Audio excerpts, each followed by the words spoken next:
This episode is supported by HireReady, a simple tool that helps job seekers polish resumes, cover letters, LinkedIn bios, and professional emails. Ineyo mmene ndikuionera TPP panopa ndikuona kuti sikufuna kulamula mwa usavage. Ili ndi cholinga chofuna legacy after APM 2030. Kuona ena akamayankhula mwaphwanya OPC ikumayankhulako kulesa zimenezo ngati second vice president adanenapo kuti tavimana fertilizer zili kwa amawo zilulima soya. Nduna ina inanenaponso kuti ma professional anali kuti mene timatipula ndanyamata awa tibwera maofesi momwemo tiza kunyamulanimo. Office ya president through chief secretary idatusa statement kuti anthu aboma apewe kuyankhula kusapereka zolinga za boma. Chifukwa state president Professor Arthur Peter Mutharika ndi president wa aliyense mdziko muno. Zimene zikuonesa kuti DPP ili ndi cholinga chosunga legacy ya DPP. Chifukwa zisankho za 2025 DPP idawina chifukwa cha legacy ya Peter Mutharika. Now pofuna kusunga kuti Peter Mutharika kumbiri adanka nawo ngati Peter Mutharika akupita imene isale ndi DPP, ndipo pofuna kusunga legacy ya DPP yo afuna kuti achite zinthu zonena kuti amalawi akonde DPP.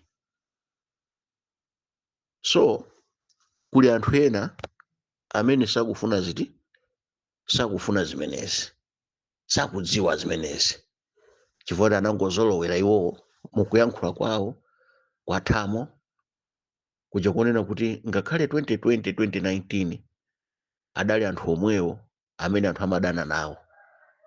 Pakanyamata akumwera kumapanga mademo within the party mu DPP mo kuti achoke ku State House. And anthu anafika paja pomanena kuti kuli bwino tiluze kuti tonse tiluze basi. Kumene kumabwera ma press conference pomanena kuti mulonda wa president olandira ndalama yosakwana 500,000 mpaka magalimoto 45 zimene zozo tikudziwa. Now pamene office ya president through secretary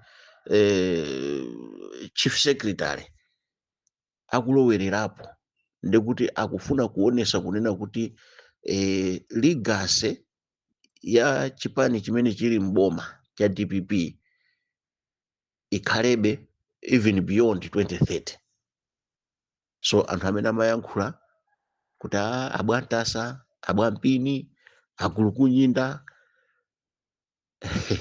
lerolo akubweranso akupitiriza namanena kuti ndawathiradi tiye gasi ngosamva. Ndikubwera nawonso a first VP akuti kusayankhula sikuti ndine chitsiru kapena mantha. Ndifunso likumakhala lija lonena kuti kodi kusayankhula sikuti ndine chitsiru kapena mantha, kodi zikutanthauza kuti akuyankhula ndani, akuuza ndani maonena kuti sikuti ndine chitsiru kapena mantha. Kodi akuauza Malawi, kodi akuauza DPP, kodi akuauza a president, kodi akuuza ndani? Zonsezo zingokhala ini question mark kuti kodi kusayankhula sikuti ndikuchita sikuti ndine opusa kapena ndine chitsiru kapena ndi mantha. chifukwa chake enafe tinabwera ndikunena kuti a vice president yankhulani chifukwa zongokhala chete kudya nawo mbamu mtanda woyamba wachiwiri wachitatu wa namba 4 kumakanena kuti simayi sinapye sizikhala bwino. Ngati pali mavuto tulukani, fotokozani, anthu aziwe. Ngati mulibe mantha tulukani, fotokozani, anthu aziwe. Ngati sindinu chitsulu tulukani, fotokozani, anthu aone kuti iniyo si chitsiru. Zonsezi poyankhula tikufuna kusungisa kuthandizira kuti legacy ya DPP yo imene akufuna kuisungayo ikhalepo. So zonse zimene zikuchitikazi ine ndikukhulupirira kuti ngakhale APM sizikumukondweretsa mmene akuyankhulira ndunawo, mmene akuyankhulira VP wo, mmene amayankhulira nduna zinazo.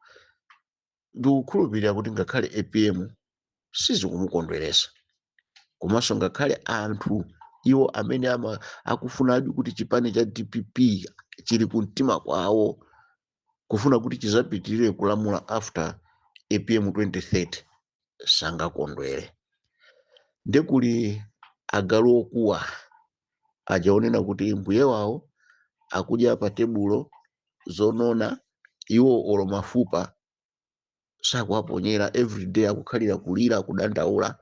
Ndekuli kuyankhula kwa thamo komafuna kuyankhula kuti mwina kapena ndikayankhula mwina andiponyera kufupa. Akuyankhula mwina zokhuzana ndi ngozi ya ndege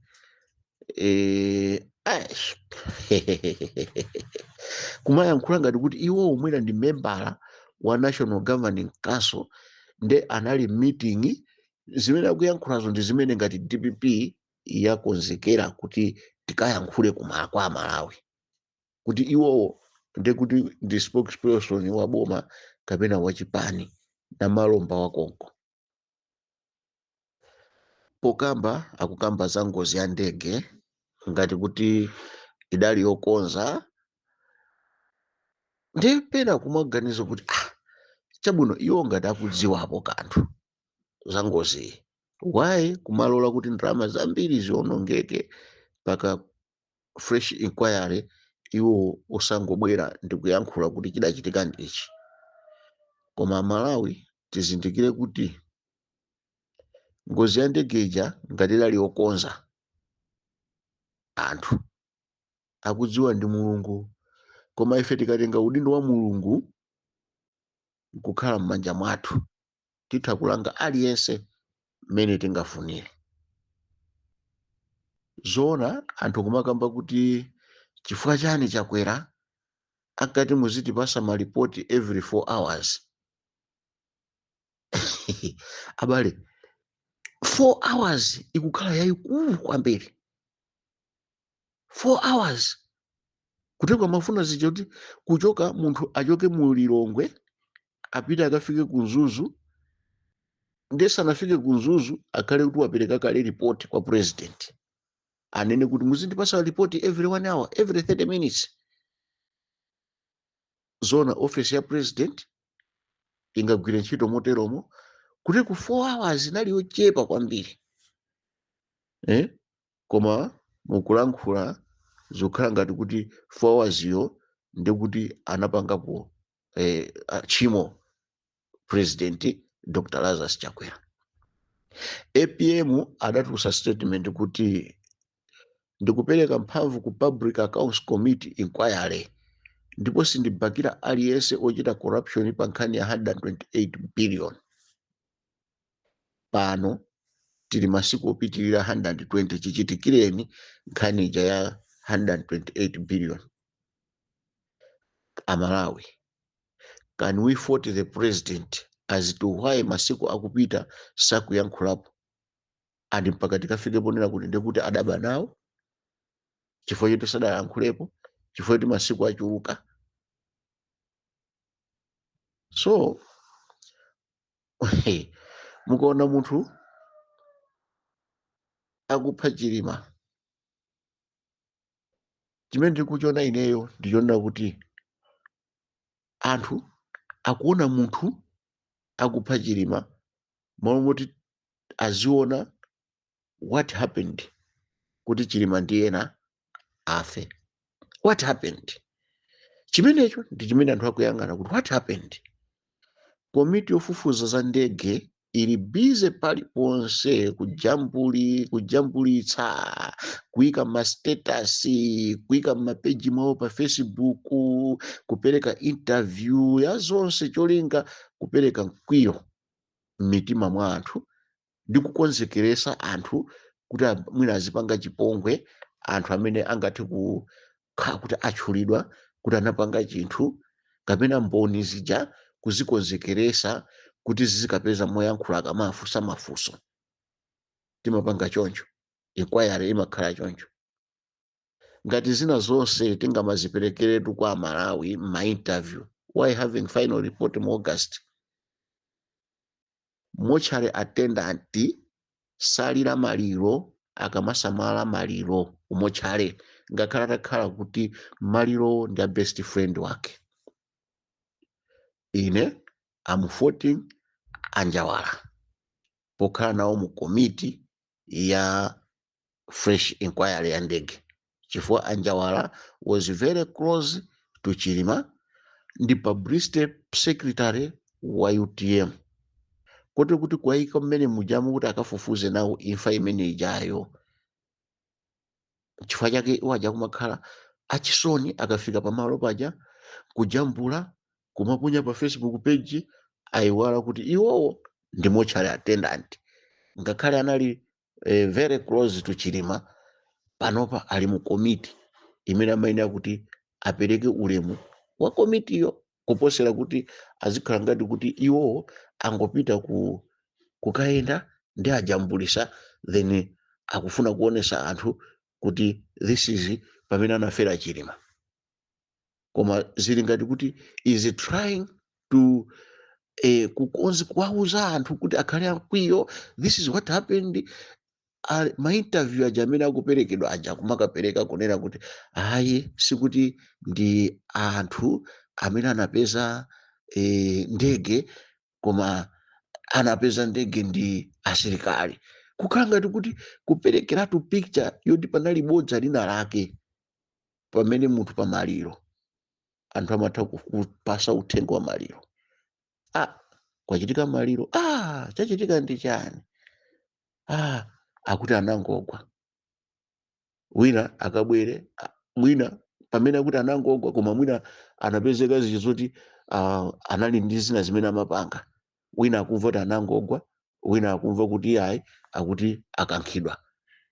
Konseko ndi nkhani yonena kuti chimene mukufuna kudziwa ndi chani, ndege inapezeka sinapezeke, koma akuti ayi anapeza si anthu ngati mmene mauzidwira koma anapeza ndi asilikali. Ndizo makhazi zoti pena zodabwisa kwambiri kuti what do we want at the end of the day pamene amene ali mu komiti ya inquiry akupita namajambula zinthu ndi kumaponya ma status mwawo momwe adikirire zonse zakuti azazilembe mu report. That's why tikupempha a Public Affairs Committee PAC kuti akonze nyumba yawo chifukwa kukubweraku kukhala kovuta kuti agwire ntchito yawo chifukwa executive yawo ili ndizosamwitsa, ilibe mandate. So it's both sides. Kaya zakhala mbali ya anthu, government will question their mandate. Azakumana ndithu ndi criticism kaya zakhala mbali ya boma against opposition, azakumana ndithu ndi miyala as a result azafoka. Ziko lizataya chikhulupiriro pa iwo. Nthawi yonena kuti PAC ichite seek fresh mandate is now. Asayambe kuyang'ana ndalama zampere zoyitanisira stakeholders meeting kulephera kupeza ndalama zochepa zoyitanisira AGM kuti leadership ikhale ndi unquestionable mandate. Nthawi yonena kuti paki iziyerese ikhale yoyera ndi inoyo, chifukwa kukubwerako kukuoneka kuti kukubwera njovu zikuluzikulu, nde kuti paki izabwere izayambe kugenda njovu izapezeka zija zonena kuti ilibe zida, ili weak, anthu azayifunsa kuti apa bwanji nanga apa bwanji. Mongopitiriza tikupemphanso mabungwe ena amene amati akakhala kuti zinthu zikuchitika amachita question on governance, kaya kufunsa kuboma kaya kufunsa ku opposition kuti mu nthawi yanu munapanga bwanji, ngati mmene abwerera akama akuchita question kuti ayayi kusowa kwa mafuta ndikuti ndi both sides, DPP and MCP chakwera and APM onsewo have to blame. Ndi kumafunsa kunena kuti iweyo ngati bungwe lako lakhala lili kuti anthu akhala kuima pati, nanga chuma chako amakuyang'anira ndani, amakufunsa ndani. Ndiyo ukamakhala zichizonera kuti ukufunsa wina uzikhala iweyo kuti wachosa kale chisoso m'maso mwako. Chifukwa chake tikunena kuti amabungwe achina HRDC ndi ena wonse zikufunika zichizonena kuti mmene mupezera ndalama, mmene mugwirisira ntchito ndalama, registration yanu, mandate yanu zizikhala kuti zili up to date, poopa kunena kuti siku lina muzalephera kutenga mwala ndi kufuna kuti mugende. Ine ndine Frederick Bire Malata.